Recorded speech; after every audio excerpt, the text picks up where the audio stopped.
May blessing ay, may Bible ka dyan, di ba?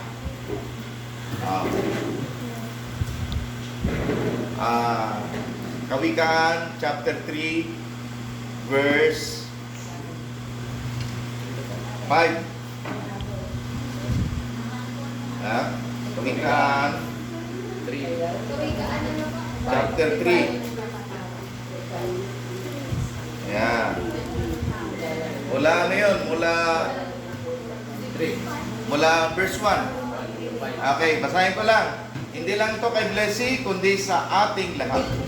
Pakinggan nyo to. Anak ko, mga anak ba kayo ng Diyos? Okay. Ang aral ko ay huwag mong lilimutin. Lahat ng aking utos sa isipan mo'y itanim, upang araw mo'y tumagal, humaba ang iyong buhay, maging masagana sa lahat ng kailangan. Kaya ang sikreto ng paghaba ng buhay, ang Diyos. Amen? Sigad lang po ang sikreto, wala nang iba. Makinig sa Diyos, sumunod sa Diyos, magbasa ng tatalikuran.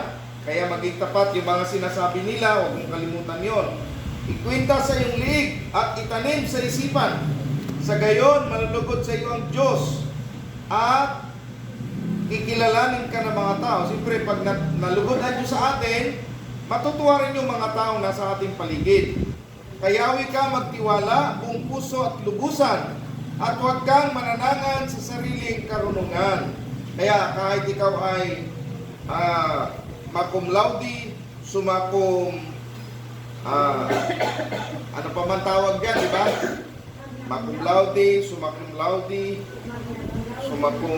kabilang buhay, may mga ganon. So kahit na ano pang tawag dyan sa katalinuhan ng tao, huwag pa rin ipangasa karunungan. Amen? Sa lahat ng iyong gagawin, siya'y alalahanin upang ikipatnubayan sa iyong mga tatahakin. Kaya kung may plano kayo sa buhay, mag-asawa, mag-apply ng trabaho, unahin ang Diyos. Amen? Huwag mong ipagyabang ang iyong nalalaman, yung pinagtapusan mo, ano man ang iyong igalang mo, sundin si Yahweh, lumayo sa kasamaan.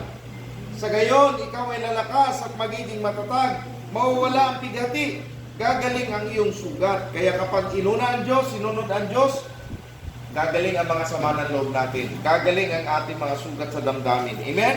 At kapag kayo may trabaho na, maunlad na ang buhay ninyo, huwag niyong kalilimutan, ang sabi ng verse 9, parangalan mo si Yahweh sa pamamagitan ng iyong kayamanan, at mula sa iyong pinakamainam na ani, siya ay iyong handugan. Sa gayon, kamalig mo ay lagi nang aapaw, sisilang ng inumin ay hindi nga matutuyuan. Pinagpala ang Word of God. Napakaganda po ng mga pangako na ng Diyos. Kapag ginawa po natin yan, sinunod po natin yon, sasagana tayo, uunlad tayo, yayaman tayo. Bakit may mga hindi nagtuloy-tuloy na umunlad ang buhay? Kasi akala nila okay lang yon. Nakalimutan nila na yung nagbigay sa kanila ng trabaho, ng lakas, ng hangin, ng lahat ng pagkain araw-araw, ng damit. Nakalimutan nila ang Diyos ang nagbigay. Amen? Nakalimutan nila yon. Pagdating sa, halimbawa, sa gawain ng ating Panginoon Diyos, bakit yung iba hindi marunong, hindi pa rin naintindihan yung pag-iikapo? Hindi pa rin nila naintindihan. Kaya hindi nag-grow ang kanilang buhay, hindi sila umunlad kasi nakakalimutan nila.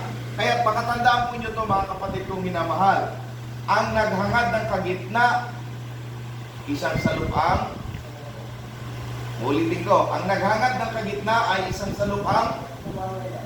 So, akala natin kasi, sabi pa ng Panginoon Kristo, ang ibig magligtas sa kanyang buhay, siya mawawala. So, ano ibig sabihin nun? Yung gusto mo na, kabit ka ng kabit, pero ayaw mong magbigay sa kapwa mo. Ayaw mong magbigay sa Diyos. Amin po ba? Kaya, lalo silang nawawala. Kaya pakatandaan po natin na yung mga pinagpapala ng Diyos ay yung mga taong nakikinig, sumusunod sa kalooban. Amen?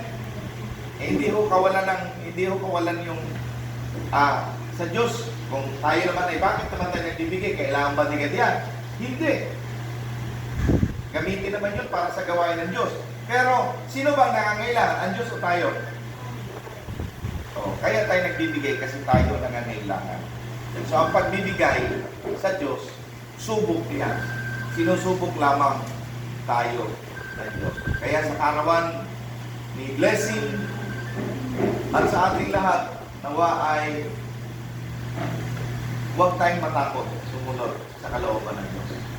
Dahil diyan tayo pagpapalaan. Tandaan niyo po yan, yung Malakay chapter 3, verse 10, 11.